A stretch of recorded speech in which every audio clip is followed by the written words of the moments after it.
Good morning. It's Deacon Don again, and today is Thursday, July 14th. I'd like to do something just a little bit different than what I normally do when I do a reflection, and I'd like to talk about the life of a saint. Now, that doesn't seem to be out of the ordinary, of course not. But today's saint is kind of special. Today is the feast day memorial of a girl named Saint Kateria Tekakwitha. She was a Mohawk Indian. She was baptized Catherine after Catherine of Siena in English, but she was so well known during that time that she was known as Lily of the Mohawks. She was born in 1656 in Ossining, New York, and she died 24 years later on April 17th, 1680, in Kanawak, Quebec, in Canada.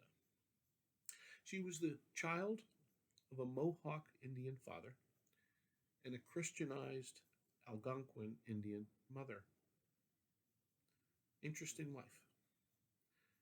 At age 4, she was the only member of her family to survive a smallpox epidemic, which ravaged the Indian population at that time. And that disease left scars on her face to really disfigure her, which legend tells us disappeared the moment that she passed away. At age 20, she was baptized by a Jesuit named Jacques de Lamberville, a Jesuit missionary, who basically looked after her for the rest part of her life. She was the fourth Native American to be venerated, but she is the very first Native American woman to be canonized a saint. Her shrine is easily accessible, and it's in Fonda, New York, along the Mohawk River Valley. You can get there if you're driving along Interstate 90. And my wife and I, Nancy, found her shrine one day as we were traveling to come back from our visit with our grandkids in upstate New York. It was quite a find, and it was a real joy to have that visit. You see, the shrine is a really sacred place of peace and healing, stuck out in the middle of nowhere, it seems. The shrine is home to a place called Kanawaga, which was the village that Kateria lived in, grew up in. And it's a converted Dutch barn that was built in 1782. It's very simple, and it is very beautiful, and it is definitely worth the trip. I recommend it highly. All right, so this is all history and it's all interesting, I hope. But what's the point? And why is she a saint?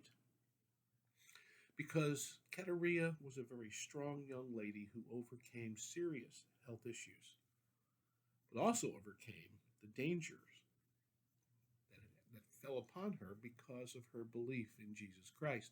Dangers from her Native American population, the village.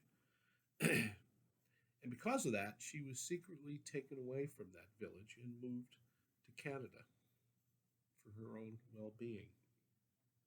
She's an example of strength in great distress, both from her Native American villagers, her people, but also because of the dangers that the Native Americans suffered at that time under white domination.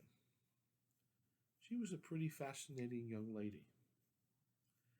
Yet, through that all, she maintained her trust and her faith in Jesus Christ in her converted faith, which is quite a lesson for all of us.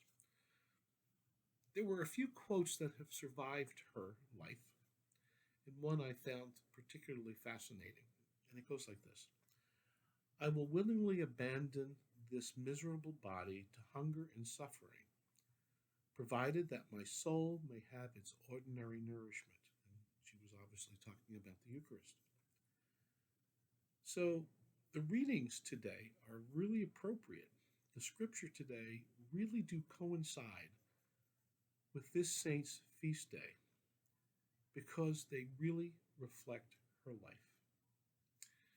We all know that when we read scripture, it can be confusing at times, or perhaps it's hard to understand, and often it upends our own sense of complacency, doesn't it? Well, I suppose that's what it should do to get us out of our comfort zone, if you will.